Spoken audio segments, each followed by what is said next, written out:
春风绵绵，拂一叶扁舟轻轻。雨打芭蕉，不及耳边的低鸣。一座城，一声情，一曲相思锁一心。梦里桃花片片散落奔月明。夜雨伴随扬州行，一人撑伞两肩并。花瓣飘真没想到将军夫人既是诸葛之侄，一骑良方，妥善亮出了自己的身份，还让嫔妃擦亮了双眼，认下你这个嫂嫂。有得亦有失，你看我这长发，不就被你无情的削去了？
秀媛，让你费心了。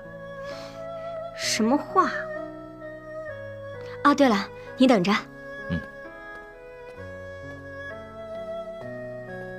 来试试，这是我给你新做的。这得花费不少的银两吧？这算什么呀？这2年我不在你身边，你自己也不知道置办2身新衣服，看着让人心疼。转2圈看看。确定是2圈？嗯。1圈，2圈。还不错嘛。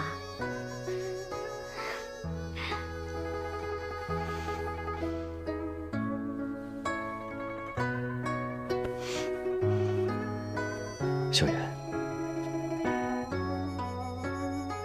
我都懂。若谦，我有个事儿想和你商量。你说。但不知道你愿不愿意听。都老夫老妻的了，有什么愿意听不愿意听的？哎，我说你一个性格直率之人，怎么也变得扭捏起来了？你说，我们俩也快3年未见了吧？这才团聚了2天，你明天又要走。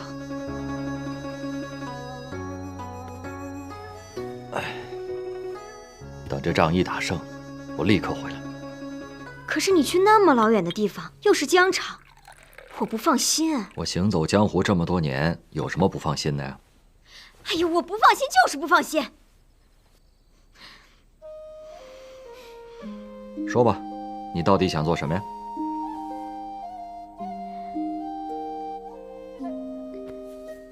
你带我也去吧。不行。怎么就不行了？这路上多一个伴儿，他怎么就不行啊？路途遥远，而且军中环境十分的恶劣，我是怕你受苦啊。我不怕。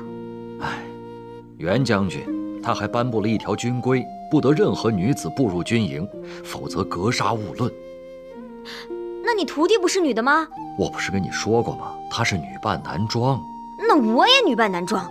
不行，反正我说过，不行就是不行。现在已经有一个了，你再去不是添乱吗？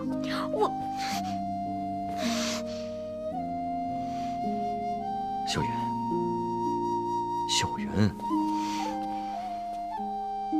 其实能和你再次相见，我就已经别无所求了。别无所求还乱跑？我那不是乱跑，我去边城，把那大事有头有尾的做完，你就在家安安心心的等我回来，好吗？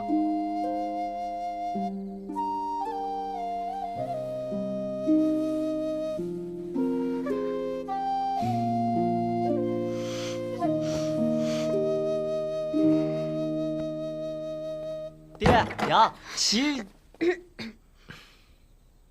你来的可真是时候啊！说吧，什么事？齐三公子来了。行，我们知道了。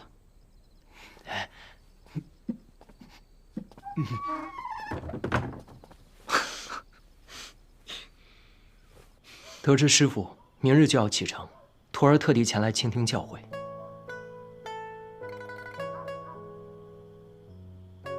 其实别的也没什么，只是那人阴险狡诈。你和玉虎虽然多次挫败他的阴谋诡计，但也不可总是兵来将挡，水来土埋，迫于招架。应该让你的祖母早日看清他的阴险嘴脸。师傅言之有理，不过此人在祈福蛊惑人心已久，奶奶对他深信不疑，恐怕这逆耳之言听不进去啊。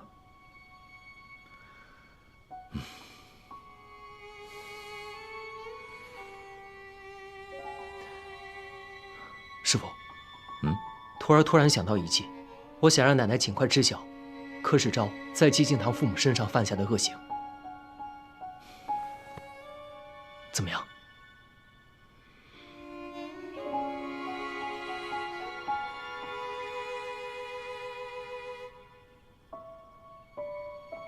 好计，天磊，我走了之后便可使此计。敬堂感念公子能出此计谋，恳请三公子早日为我九泉之下的父母报仇伸冤。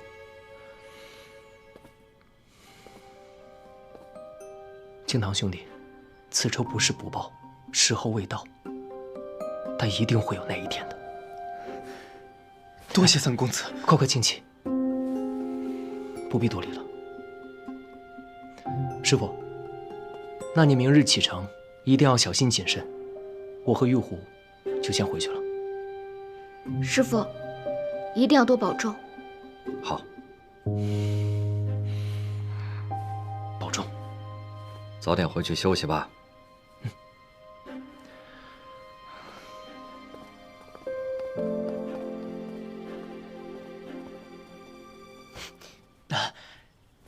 干爹干娘早点休息，我便先走了。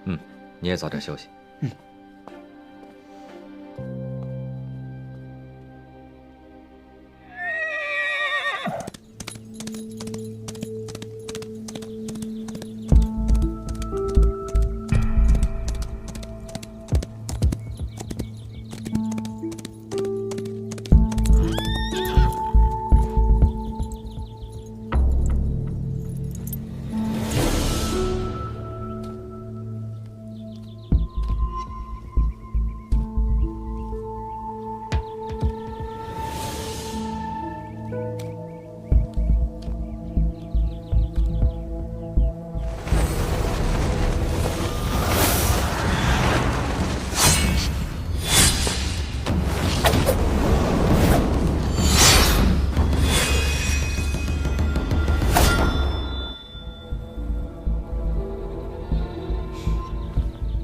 故弄玄虚。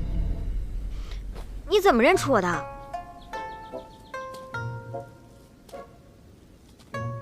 你化成灰啊，我也认得出来。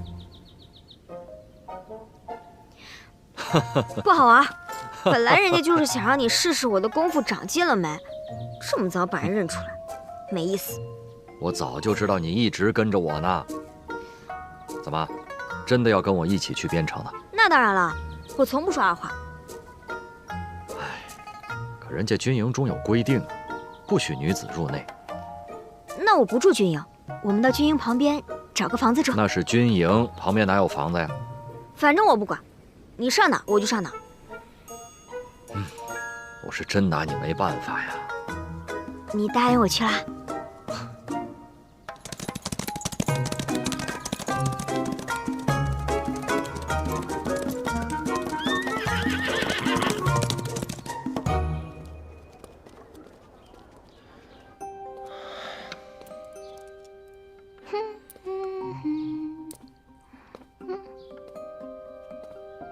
天雷，你怎么魂不守舍的？想什么呢？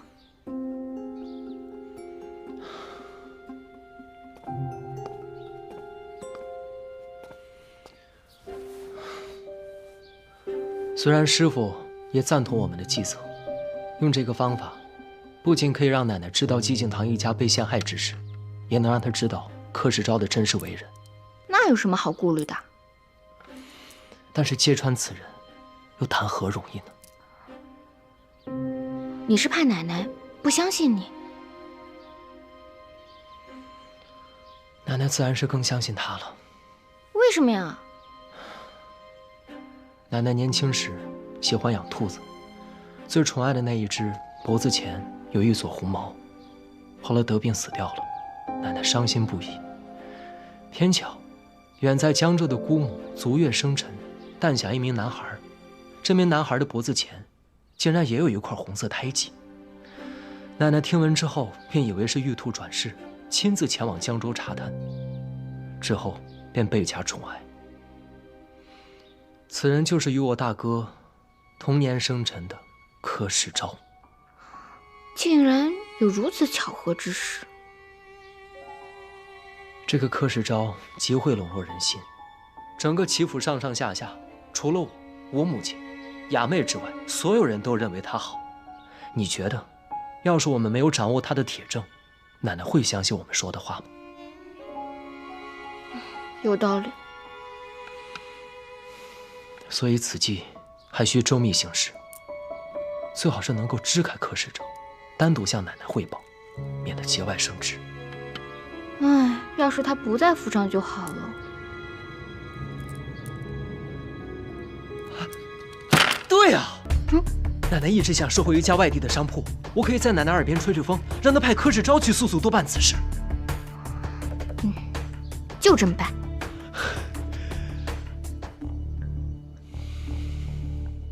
柯少爷，听说你要出门啊？老太君吩咐的事，不得不去。不过听老太君的口风，此事似乎是三少爷提出来的，才让我去收了那商行。这三少爷一向不过问生意上的事情，这次都是怎么了？还有那个三少奶奶也不是个省油的灯，搞不好这一次就是他们二人的诡计。小巧，我此次出门在外，府里的上上下下，你要好好留点心。老太君来了。小巧啊，你身为老太君身边的人，我都记得清清楚楚，你怎会忘了？老太君曾多次说过，人前爱争长与短，人后必然话是非。你以后所有不顺心的事，一定只可以跟老太君讲，不可以人前人后的乱讲，记住没有？是，柯少爷，我知道了。还有啊，哎呀，你走吧。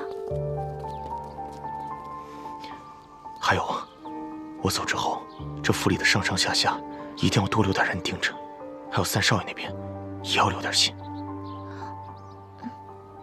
你看，轿子已经备好了。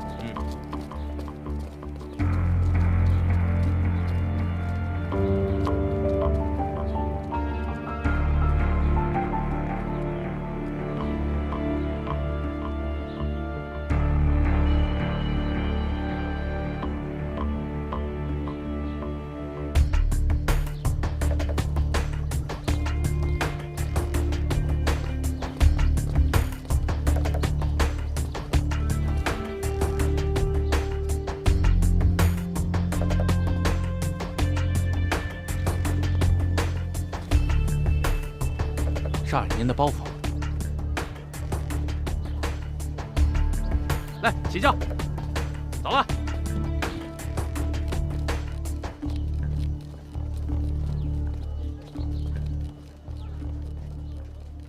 天磊啊，找奶奶有什么事吗？奶奶，最近咱们这儿来了一个戏班，叫鸾喜班，他们演的剧目，我们连听都没听说过呢。现在已经唱红了整个林州城。行吧，那就把这个戏班请到齐府来，为齐府的老老少少专门演上一场，可好？行。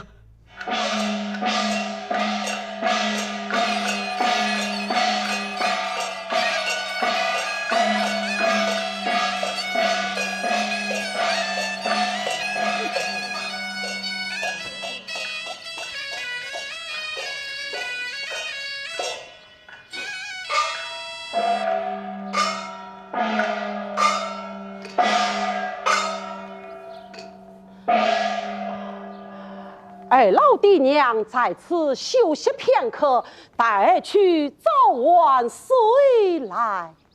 好。哎，天高望地远啊！有缘父此生啊！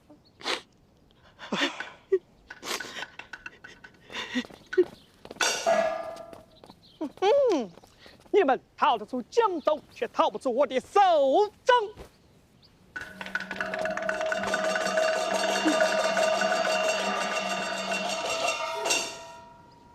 哎呀，周公子啊，你为何就少不了我们呢？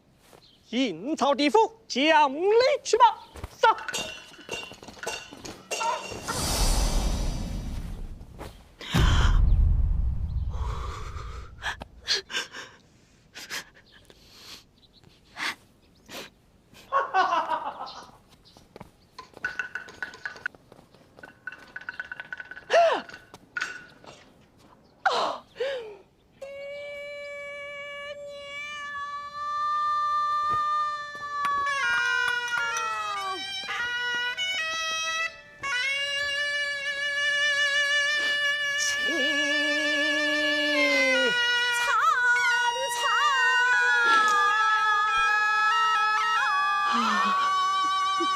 可怜的见爹娘。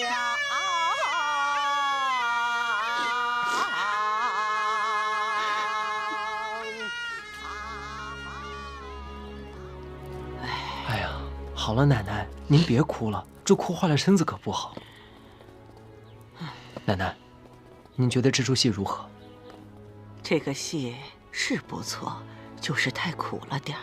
哎，这个戏叫什么来着？叫《丁郎恩仇记》。那个演丁郎的小生啊，唱功不错，做工也不错。奶奶，您有所不知，这位丁郎可是确有其人，这出戏也是真的。哦，你是怎么知道的？这丁郎是我朋友的一位亲戚，现在就住在我朋友家里。哎呀，这可怜的丁郎啊！奶奶，您想不想见见这个丁郎？也好，改天你把他带到齐府来，咱们好生的安抚安抚。好，那我明日便去请他来。奶奶，那你就不能伤心了。好。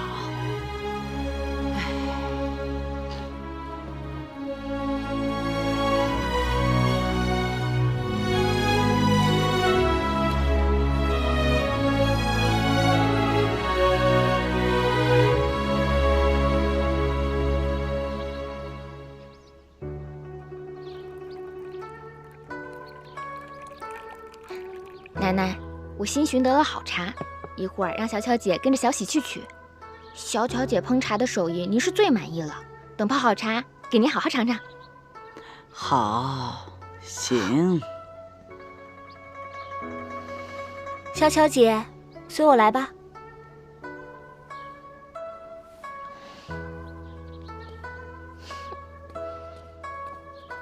那茶呀，可香可香了。是吗？您肯定会喜欢的。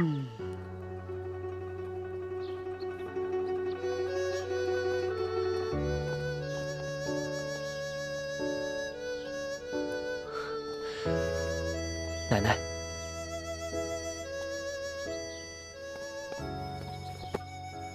见过老太君。起来，不必拘礼。起来，快起来。你就是戏文中的丁郎。老太君，丁郎是戏中人的名字，小生姓纪，叫敬堂。听你的口音，不像是本地人吧？我是江州人。江州人，人长得不错，名字也好听。就是你的命太苦了。昨天那戏看的呀，惹得我这个老太婆直落泪呢。你的爹娘死得也太惨了。老太君，他们杀害我爹娘的手段，比戏中的还要残忍。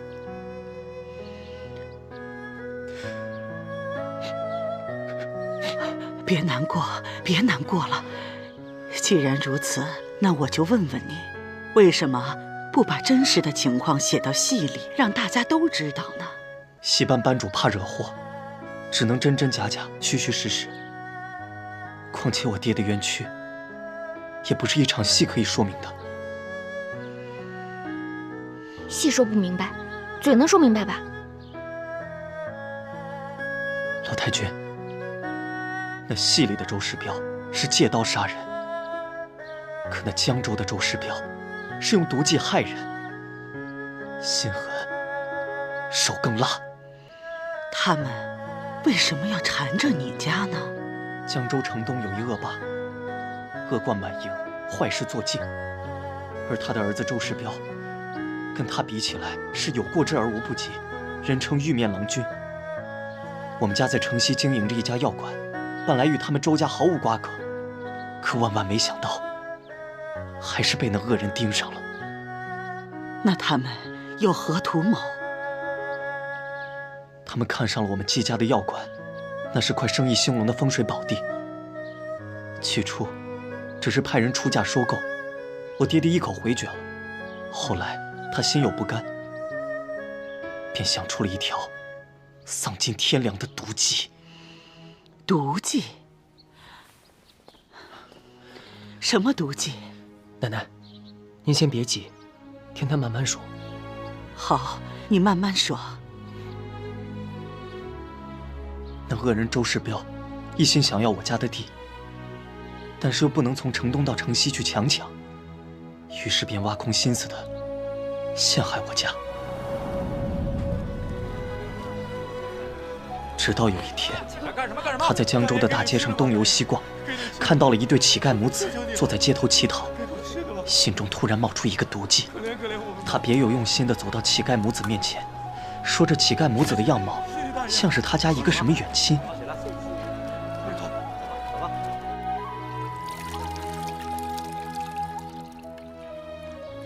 一番花言巧语之后，周世彪让人把这个乞丐骗回家中，大吃大喝，让这个乞丐吃得好穿得好，犹如平地升天。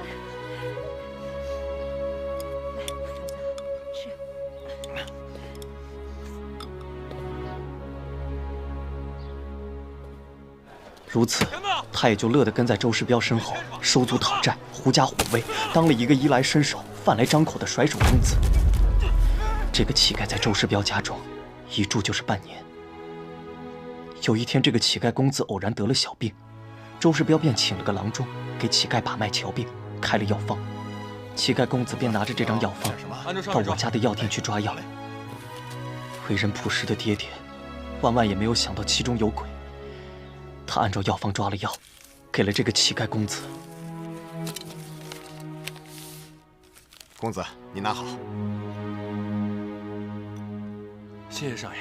之后，周世彪又派人偷偷将真药换成了毒药，乞丐公子喝下去之后，顿时七窍流血，一命呜呼。贩卖假药，谋财害命，给我见官！怎么可能呢？我们季家药铺一向卖的都是货真价实的药。快走！周世彪让他的手下抬着乞丐公子的尸体到我家店门口大吵大闹。爹爹和他们理论，可是这帮恶奴蛮不讲理，硬说爹抓错了药，害死了乞丐公子。他们不由分说地把爹拖进了衙门。收了周世彪贿赂的县官，用酷刑逼我爹爹招供。可怜的爹爹，蒙冤寒屈，惨死狱中。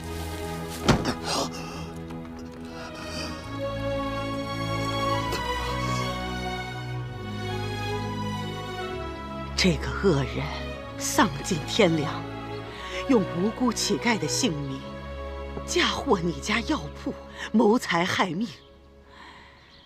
你刚才所说都是从哪儿听来的？当年敬堂想去官府报官，却被那周世彪买通的狗官赶了出来。恰巧在门口遇到了那位乞丐老太，乞丐老太也觉得他的儿子死得有蹊跷，便去质问周世彪。这周世彪便派人在他的吃食里下毒，幸亏有个心善的小丫鬟提醒了他。老太知道周世彪要赶尽杀绝之后，便连夜逃走了。可这周世彪心狠手辣，竟派了许多人去追杀老太。老太受了重伤，眼睛也瞎掉了。他心有不甘，想去报官，途中我遇到了他，我带着他一路逃离江州，却不曾想这周世彪派人连夜追赶我们。混乱之中，我与那老太走散。唉，善恶到头终有报。敬堂，你今日来，就算是我们有缘。这样，我送你一些银两，祝你日后去寻找那证人瞎眼老太，再去状告周世彪。若是我说出那周世彪的真实姓名，奶奶，这戏中的丁郎实是季敬堂，不过这戏中的周世彪嘛，是谁？禀告老太君，那戏中的周世彪不是别人，正是来自江州的柯世昭。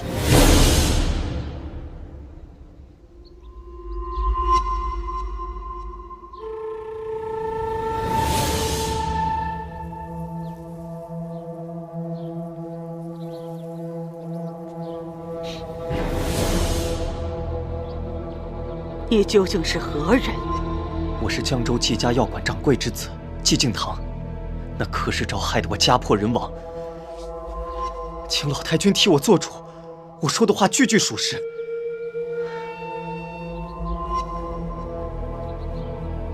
这是我爹临死之前亲手写的，连狱中的狱卒都动了恻隐之心，才将它转交给我。敬堂报官无门，又与老太走失，丢了人证。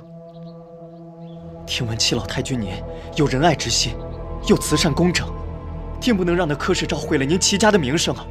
于是我才斗胆来见您，求你给我个公正。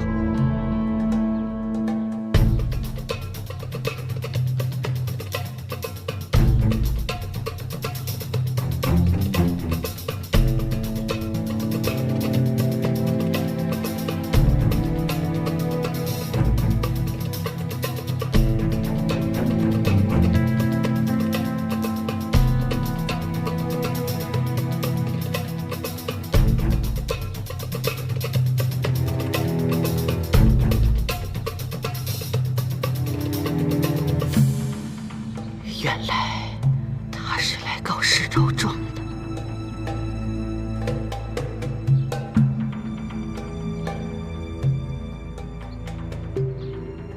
既然这个案子他官府都管不了，又没有证人，我一个商户老太太更不方便插手。再说了，你刚才所说的也只是一面之词。天磊，在。你去取些银两送给他，让他好好回家。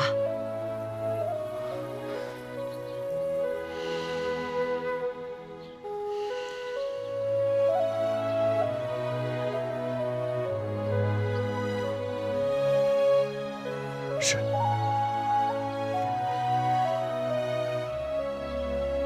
敬堂感谢您的善爱，但敬堂不为银两，只求替我父母还个公道。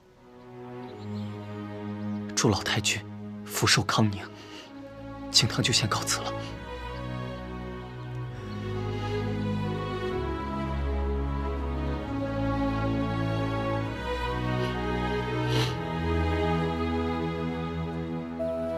我去送送他。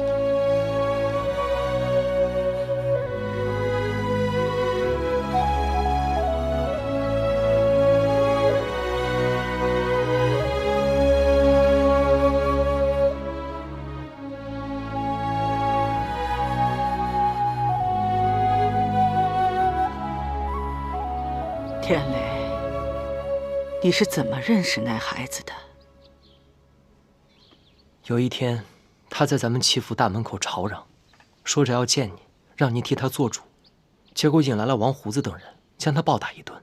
我与冰燕正好路过，将他救下。世昭在吗？他不在。那为什么你不早点告诉我？孙儿想，毕竟此事牵扯3条人命，又与柯表兄有关，不能只听信一面之词便妄言相信，还想等着查实之后再说也不迟。天雷啊，寂静堂的事情你不要再管了。世昭现在是在替我办事，办的都是我们齐家的大事。如果让他牵扯到官司，那受损的可就是我们齐家了。奶奶，这寂静堂家的冤情早晚都会真相大白。但是咱们齐府的大事，您还是尽快收回自己手中比较好。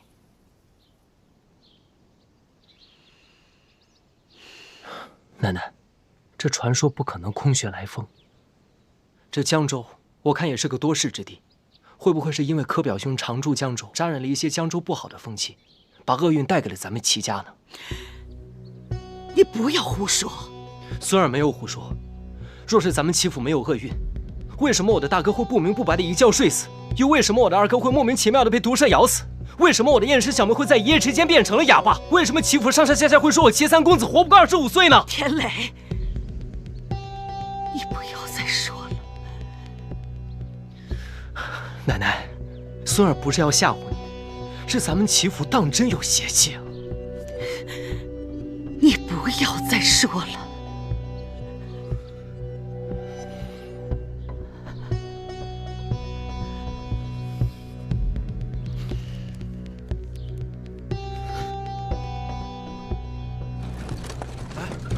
快走2步。少爷辛苦了。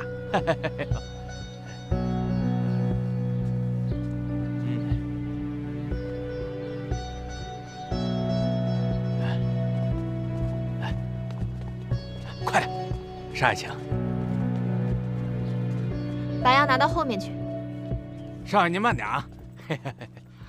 柯少爷。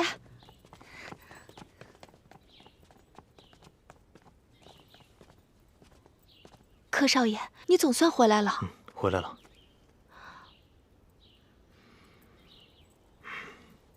你先把东西拿进去。哎，快，小跑2步，来，快点。去。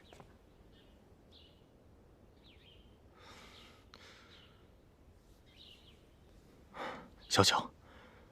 你来和我说说，我不在府中这几日，这府里都发生什么事了？那3少爷和3少奶奶给老太君请了戏班子来演戏。后来呢？第2天，我本陪在老太君身边，却被3少奶奶支开去烹茶。回来的时候，3少爷带着个少年在与老太君说话，老太君满脸不悦。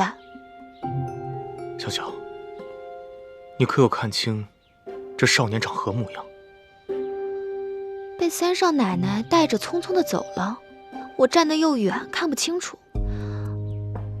反正17、18岁，人挺精干的，块头不大，白白净净的，看穿戴倒像是外地来的。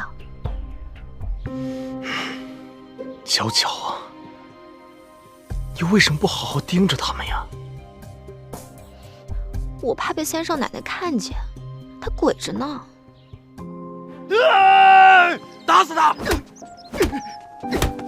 对了，那人就是那天门口挨打那小子。又是他！小巧，你告诉我，你可知他向老太君说了些什么？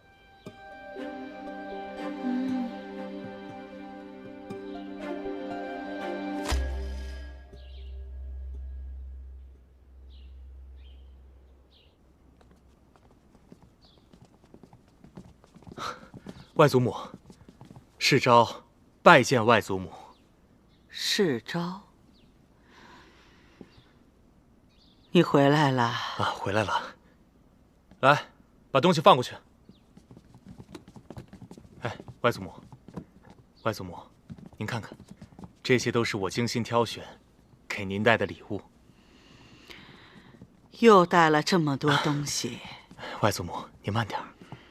你每次归来，都给我带这么多的东西。